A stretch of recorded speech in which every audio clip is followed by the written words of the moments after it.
இன்றைக்கி நம்ம பார்க்க போகிற வீடியோ எதை பற்றினா, உலகத்திலேயே மிகவும் ரகசியமாக பாதுகாக்கப்பட்ட ஒரு இடம். கூகுள் மேப்பில் கூட முழுசாக தெரியாத ஒரு பகுதி. அங்கே வேலை செஞ்சவங்க சொன்ன அதிர்ச்சியான தகவல்கள், ஏலியன்கள் இருக்கா இல்லையா, யூஎஃப்ஓ, ரகசிய ஆயுதங்கள், இதெல்லாம் உண்மையா இல்லை வெறும் கான்ஸ்பிரசி தியரியா? பல ஆண்டுகளாக உலகம் முழுக்க மக்களை குழப்பி வரும் அந்த மர்மமான இடம் தான் ஏரியா 51. ஸோ இன்றைக்கான வீடியோவில் இந்த ஏரியா 51 பற்றி தான் நம்ம பார்க்க போகிறோம்.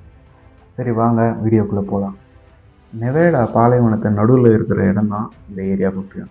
பல வருடங்களாக அமெரிக்கா அரசாங்கமே இந்த இடத்த மறைச்சி வச்சுருக்காங்க. அங்கே ஏலியன்கள் இருக்காங்களா, யூஎஃப்ஓ ரிசர்ச் நடக்குதா, அல்லது ரகசிய மிலிட்ரி ப்ராஜெக்ட்ஸ் தானா? இந்த கேள்விக்கான பதில் இன்னும் மிஸ்ட்ரியாகவே இருக்குது. ஏரியா 51 அமெரிக்காவின் நெவேடா மாநிலத்தில் இருக்குது. லாஸ் வேகாஸில் சுமார் 120 மைல் தூரத்தில் இருக்குது. இப்போது ரீசெண்டாக நம்ம தமிழ் ட்ரக்கர் கூட இந்த இடத்துக்கு போயிட்டு வந்தார். அந்த வீடியோ பார்க்கலன்னா கண்டிப்பாக பாருங்கள், ரொம்ப இன்ட்ரெஸ்டிங்காக இருக்கும் அந்த வீடியோ. இந்த இடம் ஒரு சாதாரண மிலிட்ரி பேஸ் மாதிரி கிடையாது, ரொம்ப ரொம்ப ஹை செக்யூரிட்டியான இடம். நான் இப்போ சொன்னேன் இல்லையா அந்த வீடியோ பார்த்தீங்கனாலே அது எந்த அளவுக்கான ஹை செக்யூரிட்டி இடம்ன்றது உங்களுக்கு புரியும். யாராச்சும் கிட்ட போனாலே செக்யூரிட்டி நிறுத்திடுவாங்க. கேமரா, சென்சார்ஸ், ஆர்ம் கார்ட்ஸ் எல்லாமே இருக்கும்.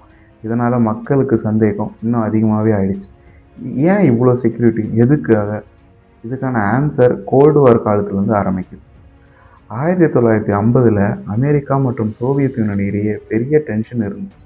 அந்த நேரத்தில் சிஐஏ ஒரு சீக்ரெட் பிளேஸ் தேடியது. அங்கே தான் U2 ஸ்பை பிளேன் மாதிரி அட்வான்ஸ்டு ஏர்கிராஃப்ட்களை டெஸ்ட் பண்ண ஆரம்பித்தாங்க. அந்த ஏர்கிராஃப்ட் சாதாரண மக்கள் இதற்கு முன்னாடி பார்த்ததே இல்லை. அதனால் வானத்தில் அந்த ஆப்ஜெக்ட்ஸை பார்த்த மக்கள் இது யூஎஃப்ஓன்னு நம்ப ஆரம்பித்தாங்க. அதுக்கு பிறகு தான் இந்த ஏரியா 51 சுற்றி ஏகப்பட்ட கான்ஸ்பிரசி தியரிஸ் அதிகமாக ஆரம்பிச்சது. அதில் பிக்கஸ்ட் தியரி என்னென்னா ஏலியன்ஸ்.